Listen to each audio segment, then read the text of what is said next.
Okay, so this is my latest version of phase converter.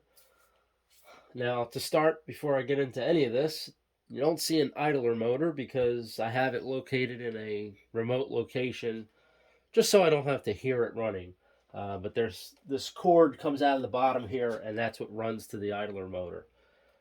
So from the beginning of the circuitry here, the very start of it, we have a 240 volt 15 amp plug that just plugs right into this. It's a duplex, but it's not a regular one 120 duplex. It's a 240 duplex.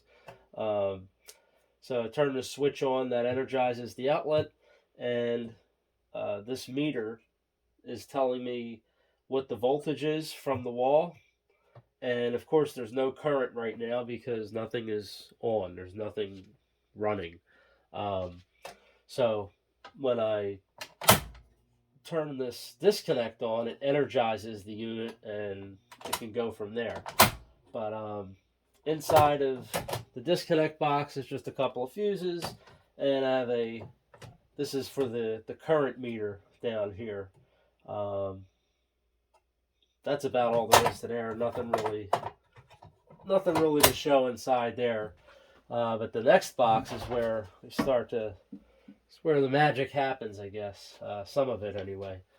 So at the very bottom, we have a control transformer, and this just takes the 240 volts and steps it down to 24 volts for all the control circuits. So when the lines come in, they go around and they go into this uh, little terminal block here, and then it splits off to a few different places. I have an overload relay here, which also has a test button on it. And then these two contactors. The two contactors, this one turns on and off the idler motor, and then this one turns on and off whatever the output is, whatever the load is on the converter. Those are controlled by these two relays. And then up here, I have potential relays for the start and the boost capacitor. Those are in this box just because I put them there originally. I thought I was going to have more space for things, and then I realized I needed more room and ended up getting a second box. So, um, this is the second box. This is where all the controls are located. Um, and inside of here, we have capacitors. There's a few for run, for boost, and also for power factor correction. That's all done with those.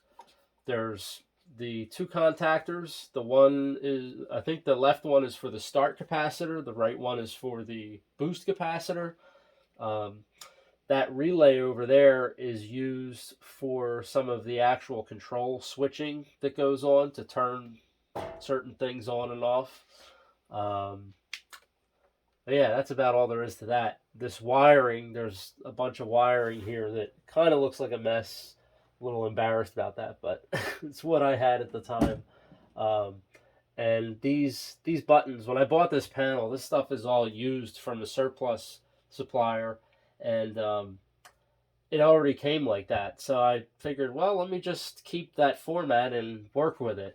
So I kept the buttons. We have a button here that does, this is what starts the unit. I have one that turns the load on, one that turns the load off. This is the main emergency shutoff that turns everything off. Um, and then this one on the end doesn't actually, the button doesn't do anything, but it does have an indicator light. These all have indicator lights in them, and that does light up. What happens is this one and the first one light up in the beginning when you turn, um, before you start the unit. They're illuminated, saying that the start and the boost capacitor are connected into the circuit. Once you hit the start button and the unit turns on and the idler motor reaches its full speed, the start and the boost capacitor indicators will turn off, and this yellow one at the bottom will turn on. And that's just saying that the converter is running. Then the ones in the middle, if you turn the load on, the two middle ones light up. If you turn the load off, they go out. This switch here, if you push the button in, you can use these manual controls on the front. If you push it again and it pops out, that'll allow you to use the remote control function, which I have this little 8-pin connector, and that just connects right into the front. I can screw that on so it doesn't come off, and this little box is what I use for the remote control. So I can turn the converter on with this switch. I can turn it off here, turn the load on here, turn the load off here. And of course, if I turn the main off, that turns everything off. So that's how that all works. There's meters up on the side here that, let me see if they're in frame. Yeah. These are just showing what the voltage and current is between the three phases, so I can see how balanced it is. And of course, this is where the load gets plugged in. That's just a regular 3-phase, 243-phase, 20-amp plug, twist lock. And let's see. So that's it. So what I'll do is I'll show the unit running from the outside, and then excuse me. Actually, let me plug. I have a motor here. I'll plug in for a load. I don't believe it's in frame, but maybe I can adjust that. Let's see. Yeah, a little bit. Maybe if I bring it this way. Yeah, you can't really see the... Well, you can kind of see it. But there's a motor connected. And what I'll do is I'll show the inside first, I guess. Show how that all works. And turn this on. You'll be able to hear the capacitors, or the contactors. You'll be able to hear those when I turn this on. So that 1, 2, 3 that you hear is the contactor for the idler motor turned on, and then the potential relays kicked out the start and the boost capacitor. When I turn the unit off, you'll hear it in the reverse order. Well, sort of the reverse order. This one still goes first, but then the start and the boost kick out. So if I turn those back on, I can start the load. The load is started. I can turn the load off.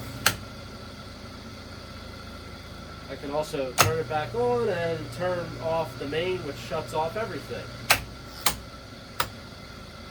Now the cool thing is, the way this is wired, if for any reason there was a power outage while this was running, which I can simulate, let's see.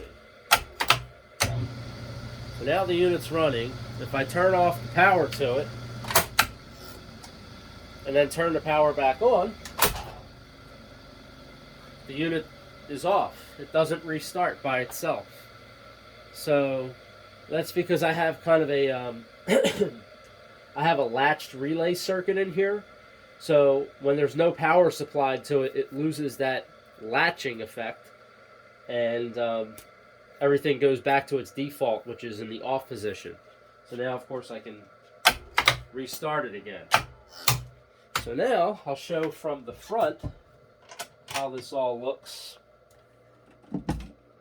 As you can see, maybe it looks better with the lights off. Yeah, I can see it better now. So you can see the two green lights, and when I start the converter, they go out and the yellow one comes on. That's saying that the converter is running. And then when I start the load, the two center ones light up. Stop the load, they go out, but the converter is still running. That yellow is still on. But of course, if I turn the converter off entirely, everything goes out, and then the boost and the start capacitor kick back in.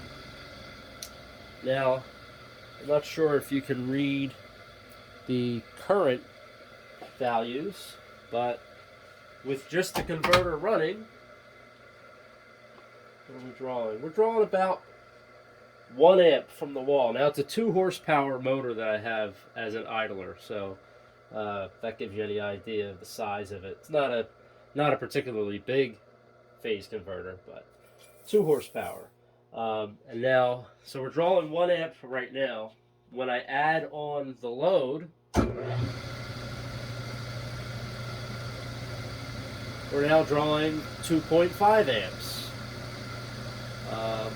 And you can hear it had no problem starting that motor up. It's got a big heavy cast iron pulley on it. Now I'm not sure, I haven't really tested with this motor under any kind of loading. I'll have to test that, see how it works. But on the phases, right now I've got, with the load on it, I have 251 volts across one, 242 on another, 231 on the third phase. If I turn the load off, it's a little bit more balanced. I still have to work on some of the balancing with it. Now we've got 252, 254, 242. So it's a little bit closer.